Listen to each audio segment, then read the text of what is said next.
I'm going to venture to say that we've all been at this point one time or another where we're at the end of our rope. I mean, we are on the edge here, and we have one more nerve that's exposed, and somebody's stomping on it right then or something. And we have reached the end of our rope. We have reached the end of our confidence. And what is left, we are now in the middle of despair.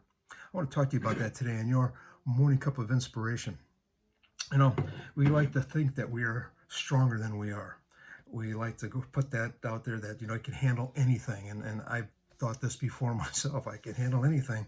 And in one instance where I wanted to take on something that a friend of mine was going through.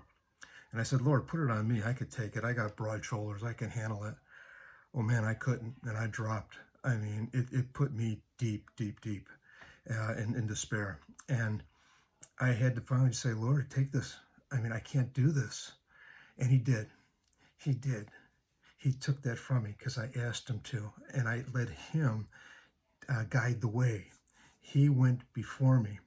And it could be any single little event that can just trigger something.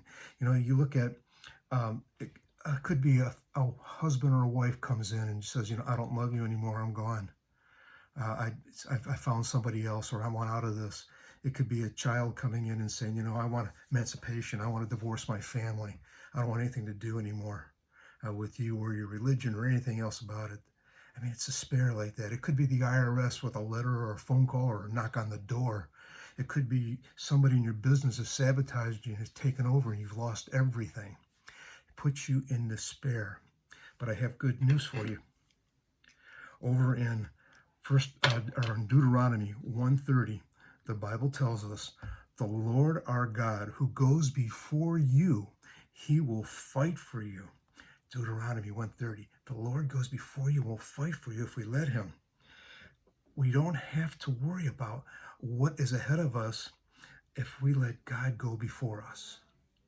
If we let him lead the way. It reminds me of the old football games back in the 20s and that, where somebody would they'd kick off the ball and the team would form a V, and the guy with the ball would get right in the middle and they'd run right down and through the crowd.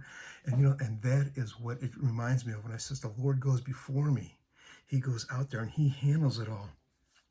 And Deuteronomy 31:8, the Bible tells us, he will be with you. He will not leave you or forsake you. Do not fear. Do not be dismayed.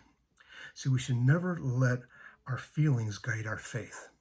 We have to let our faith guide how we feel. Let your faith guide your feelings. You want to approach each day with that kind of faith that God goes before you and that nothing can stand against him. Nothing can stand against him. So we don't have to worry about what lies ahead because God goes before us. And once we realize that, we can come out of this despair. And he has our back and he's going to lead us. Like Deuteronomy says in 1:30, the Lord your God who goes before you, he will fight for you. God bless everyone. Look forward to seeing you again for another morning cup of inspiration. Have a wonderful day.